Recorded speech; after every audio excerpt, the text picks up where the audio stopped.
और लहू को वेदी के पायों पर डाल दिया जाए, वेदी को पायों पर डाल दिया जाए और कुछ लहू लेकर के पवित्र स्थान में अंदर की तरफ जाए, और वो वेदी जो सोने की है, वो जो परमेश्वर के वो महापवित्र और पवित्र स्थान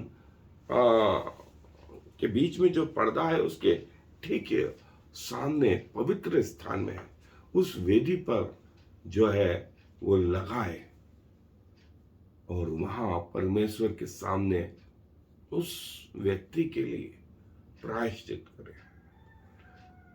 तो परमेश्वर जिसने पाप किया है, जो व्यक्ति वो पापी और बाहरी आंगन में द्वार के सामने खड़ा है, उसकी क्षमा की जाएगी, उसके पाप क्षमा किए जाएंगे। देखिए महत्वपूर्ण क्या है? महत्वपूर्ण यही है कि पाप उस व्यक्ति ने किया है, बलिदान लेकर के आया वो, लेकिन उसके बलिदानों के लिए, उसके पाप के लिए जो है माफी कौन मांग रहा है? प्रायश्चित कौन कर रहा है? याजक कर रहा है, याजक कर रहा है।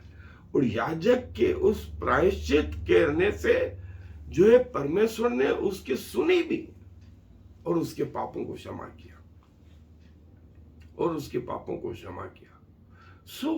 ये वो महत्वपूर्ण चीज है जो आने वाले समय में प्रभु यीशु मसीह को बताती है। पाप हमने किए, पाप हमने किए, और हमारे लिए प्रायश्चित किसने किया? प्रभु यीशु मसीह, प्रभु यीशु मसीह। और बलिदान का लहू जो है, ये लोग मेढ़े, गाय बैल या पक्षी लेकर के आते थे, उसके ऊपर अपना हाथ रखते थे और पाप ट्रांसफर होते थे उस व्यक्ति पर। लेकिन यहां क्या हो रहा है? यहां प्रभु यीशु मसीह अपना लहू, अपना बलिदान, स्वयं का बलिदान, और वो लहू लेकर के पवित्र स्थानों में गए, वो परमेश्वर को ऑफर किया, बलिदान ऑफर किया और हमारे लिए प्रायश्चित करा। और परमेश्वर ने प्रभु यीशु मसीह की सुन करके हमारे पाप क्षमा कर दिए। लेकिन एक फर्क रहा, वो फर्क ये था कि जो गाय बैल, भेड़ बकरी या उन पक्षियों के बलिदान थे, वो उस व्यक्ति को परमानेंट रीति से पाप रहित नहीं रखते थे। उसको पाप रहित जो है अगले साल फिर से, और याजक लोग प्रतिदिन जब सुबह में आते थे, तब सबसे पहला काम यही करते थे, बलिदान चढ़ाते खुद के लिए। फिर शाम को भी ये बलिदान चढ़ाया जाता था। इस रीति से ये काम होता था, इस रीति से ये बलिदान चढ़ाए जाते थे। प्रभु यीशु मसीह का जो लहू है, उसके बाद जो बलिदान है वो चढ़ाना बंद हो गए। कारण ये क्योंकि प्रभु यीशु मसीह का जो लहू वो पूरी रीति से पवित्र और सिद्ध, और इसीलिए उस बलिदान के बाद दूसरे पशुओं का, पक्षियों का, बैल गायों का बलिदान बंद हो गया। और पिछले 2000 साल से मसीह यीशु की मृत्यु के बाद मसीहों ने, कलीसिया ने ये बलिदान बंद कर दिए। और यदि ये बलिदान चढ़ाए जाते हैं तो ये या तो यीशु मसीह की इंसल्ट कर रहे हैं, या ये बता रहे हैं कि प्रभु यीशु मसीह का लहू भी काफी नहीं कि वो उनको पवित्र ठहराए। ऐसे में कलीसिया को ये चीज समझ में आ गई। उन्होंने कहा नहीं, प्रभु यीशु मसीह का लहू सफिशिएंट है, लहू सफिशिएंट है। और प्रभु यीशु मसीह का लहू जो पाप क्षमा करता है, वो परमानेंट करता है, परमानेंट करता है। दोस्तों, जिन्हें प्रभु यीशु मसीह के लहू के ने धोया, वे परमानेंट रीति से पाप रहित हुए, परमानेंट रीति से पाप रहित हुए।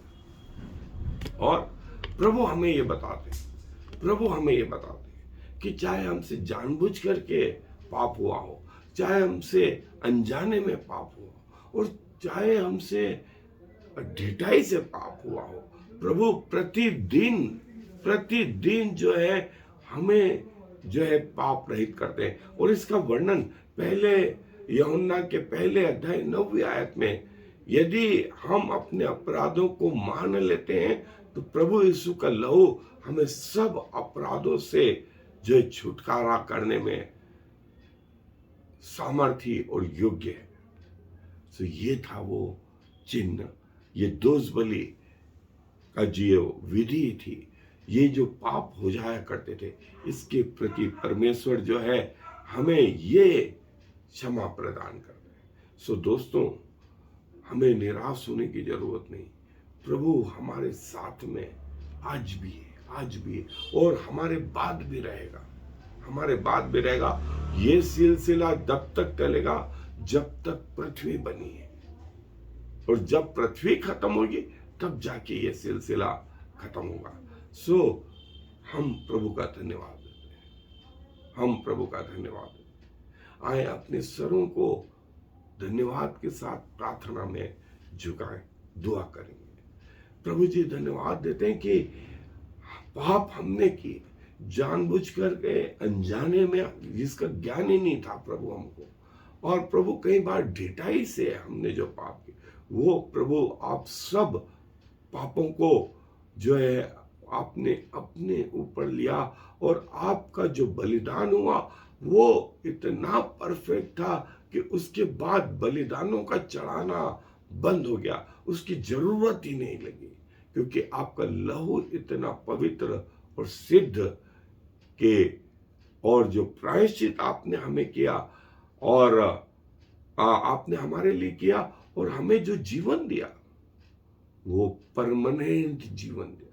न सिर्फ इस पृथ्वी के जीवन में, वरन आने वाले जीवन में भी आप उसकी जो है गारंटी देते हैं, और कहते हैं कि यदि कोई मर भी जाए तो भी जिंदा रहेगा, और कोई जिंदा और मुझ पर विश्वास करता है वो कभी ना मरेगा।